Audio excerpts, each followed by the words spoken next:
গোপালগঞ্জে এনসিপির উপরে আক্রমণ চালিয়েছে ছাত্রলীগ। এটা অত্যন্ত দুঃখজনক বিষয়।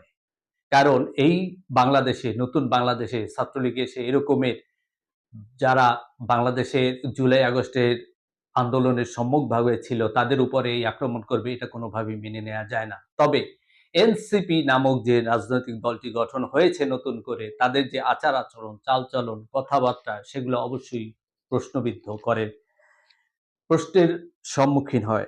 তারা এক সময় যে একটা কথা বলে, বা তারা যে মিথ্যা আইডি খুলে, হাজার হাজার মিথ্যা আইডি খুলে যে অপপ্রচার চালাচ্ছে বিভিন্ন রাজনৈতিক দলের বিরুদ্ধে, তাতে মনে হয় যেন তাদের অনেক শক্তি, অনেক জনসমর্থন। অনলাইনে কোনো একটা ভোটাভুটি হলে তাদের ভোট দেখা যায় অফুরন্ত ভোট, অনেক ভোট, তার বিপরীতে তেমন কোনো ভোট নাই। কিন্তু বাস্তবে কি দেখা যায়? রাস্তায় কিন্তু তাদের কোনো শক্তি নাই। সুতরাং তারা কিছুদিন আগে নির্বাচন কমিশন অফিস ঘেরাও করেছিলেন, মানুষ হয়েছিল ১০০ মতো। আর গতকাল জামাতে ইসলাম, এনসিপি এবং ইসলামী শাসনতন্ত্র সব মিলিয়ে মিটিং করেও ১০০ ছাত্রলীগের ধাওয়া খেয়ে তারা পালিয়েছে। এই হচ্ছে তাদের শক্তি।